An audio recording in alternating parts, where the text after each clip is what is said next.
Good evening, I'm Kevin Christopher. And I'm Nancy Cox. Thank you for joining us at 6. Federal officials have made an arrest in the pipe bomb case. At least a dozen packages were mailed to top Democratic leaders and critics of President Trump. And that includes 4 more just this morning. Eleanor Buckley is here with the president's reaction to today's new developments in the LEX 18 Big Story at 6.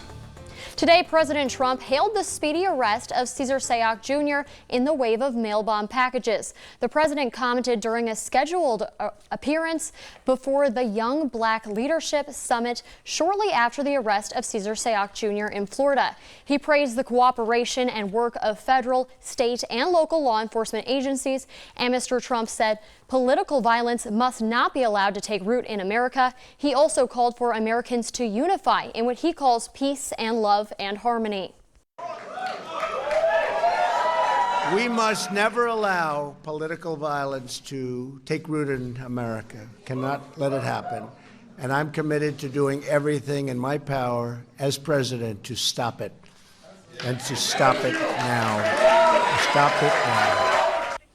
Among the people who were sent packages, former President Barack Obama, former presidential candidate Hillary Clinton, and just this morning, former intelligence chief James Clapper, Democratic Senator Cory Booker, billionaire Tom Steyer, and Senator Kamala Harris. Back to you.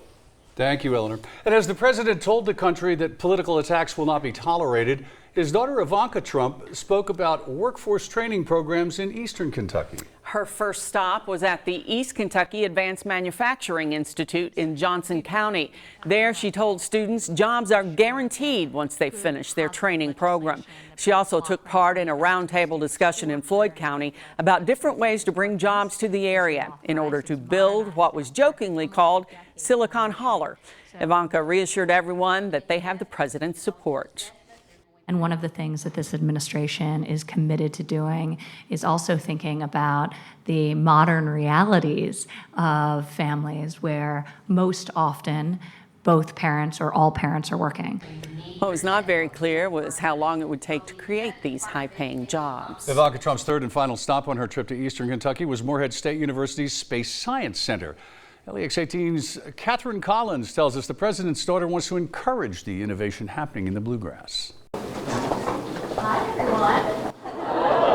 A warm welcome for Ivanka Trump at Morehead State University's Space Science Center. Today for us was all about thinking about the different pathways to the American dream, and there really is not just one. There are multiple, and we want to celebrate and equally honor all of them. The first daughter and advisor to the president toured the center, along with Governor Bevin. She says she's impressed by the work students are accomplishing here every day. Ending my day here is particularly special. A, because I'm obsessed with space. The whole administration loves space, so we're behind space exploration in a very major way. Ivanka Trump and Governor Bevin stressed how special this space program is. It's one of only 5 in the country, and they say it's setting up students for success in the space industry. It's just going to bring more people in and get more people in the industry. For students in the program like Devin Boggs, any attention to the work they're doing here is positive. All the hard work we have has paid off finally for people to actually realize how good this program is. He says it would be great to see more employers in the space industry move to Kentucky. Covering the news in Brown County, Catherine Collins, LEX 18 News.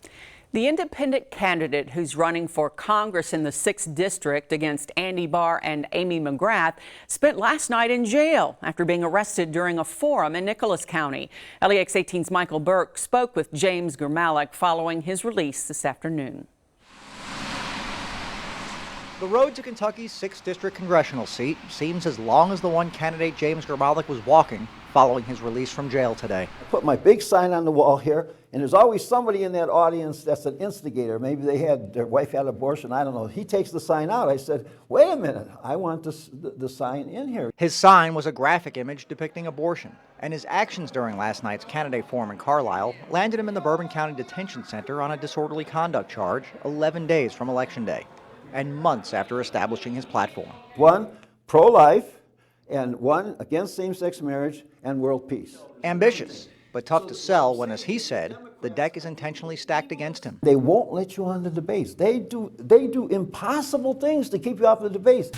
So this Ohio resident, who said he will move to Kentucky if elected as required, took his message and his sign to a public forum. You show what abortion is really like. If you burned a dog alive on that street, you'd have an outrage, you'd have a riot out here. And should he fall short on November 6th?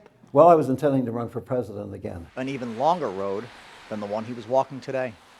Covering the news, Michael Burke, LEX 18 News. That is a rainy picture. That's our Kentucky One Health weather bug camera at Eastern Kentucky University in Richmond. And it's been raining there. It's been drizzly, foggy otherwise. Max Track Live Doppler, the bulk of the rain is across the northern half of the area, at least heavier rain. Still light rain, showers, and drizzle going across southern Kentucky as well. We come in for you across parts of Fayette County, Bourbon, up into Harrison County, looking at some rain there. Continues back into Anderson and Mercer County. Folks, there and there's that rain that's around Richmond that we were showing you there on the weather bug camera. Continue up to Winchester. More rain in eastern Kentucky as well. Bottom line is it's really not going anywhere. The system that's causing all this is going to be working its way up along the East Coast until it clears. We keep this around. Scattered showers in our future track as we go through the night. Now, the theme that we will maintain is that most of the rain, especially tomorrow, is going to be east of I-75 compared to west. Not exclusively, but most. So you are looking at another pretty wet day tomorrow. It stays cold, kind of raw and clammy. There is relief coming, though.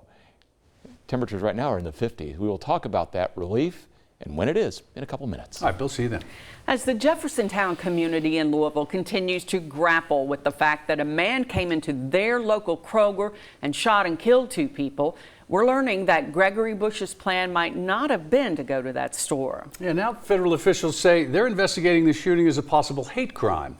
Claire Kopsky reports. After the 2015 mass shooting at a predominantly African-American church in Charleston, First Baptist Church of Jeffersontown made a point to lock their doors. It's a good thing they did. Just 15 minutes before killing 2 African Americans at Kroger on Wednesday, security cameras show Gregory Bush trying to get into First Baptist front doors. The doors were locked, he left, and went to Kroger. Oh my goodness.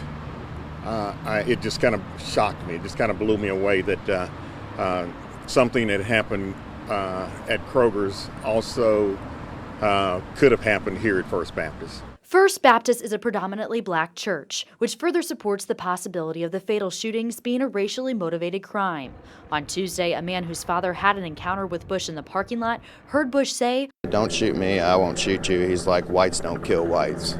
We are aware of that statement and are looking at any factors that may come into play with. If Bush arrived an hour and 15 minutes earlier to First Baptist, 70 people would have been inside for their midweek service. Many there believe there's no telling how many casualties there would have been if that was the case. Covering the news in Louisville, Claire Kopsky, LEX 18 News. Today's scheduled pretrial conference for the UK student accused in a deadly crash has been moved to December 7th. Defense counsel was granted a continuance to examine more evidence. According to police, Jacob Hale was out the wheel and over the legal limit when his car hit and killed 4-year-old Marco Shemwell near Kroger Field during a UK game last month. The 18-year-old Hale has been suspended from UK, and the fraternity he was pledging, Alpha Tau Omega, lost its charter as a result of the crash. It was just based on the fact that we're still waiting for some information to come back on the case before we move forward. Mr. Spedding could be referring to cell phone records and the car's black data box, both of which were turned over to authorities. The intersection of Cherry Blossom Way and Gate 3 at the Toyota plant in Georgetown was shut down for hours this morning as the sheriff's office investigated a deadly crash. It happened around 6:30. Deputies tell us the driver of a semi-truck cab was trying to turn into the plant when it collided with a pickup. The driver of that pickup, Michael Fauner of Georgetown, was pronounced dead at the scene. Now investigators are trying to determine who had the right of way. And there's usually a flashing yellow. Sometimes it does turn green when you pull up to the intersection. At this time, I do not know if he had a green light or not. The coroner's office says Fauner was originally from Pike County and he was the father of 2 children. Flu season has already hit here in Lexington with 1 death so far this year. And although we're in the pre-infectious stage with only 28 reported cases, health leaders still stress the importance of protecting yourself with a flu shot. But many people may be hesitant, though, because last year's shot wasn't very effective with a higher death toll than we've seen in years. Although health professionals can only guess what this season will look like, they believe there will be fewer deaths if more people get the shot. But we've already had a death attributed to the flu. So that's not where we want to go. We want to decrease our deaths. We had over 300 deaths last year in Kentucky that were flu-related fatalities. 5 of them were in children. And that's something we just don't want to see.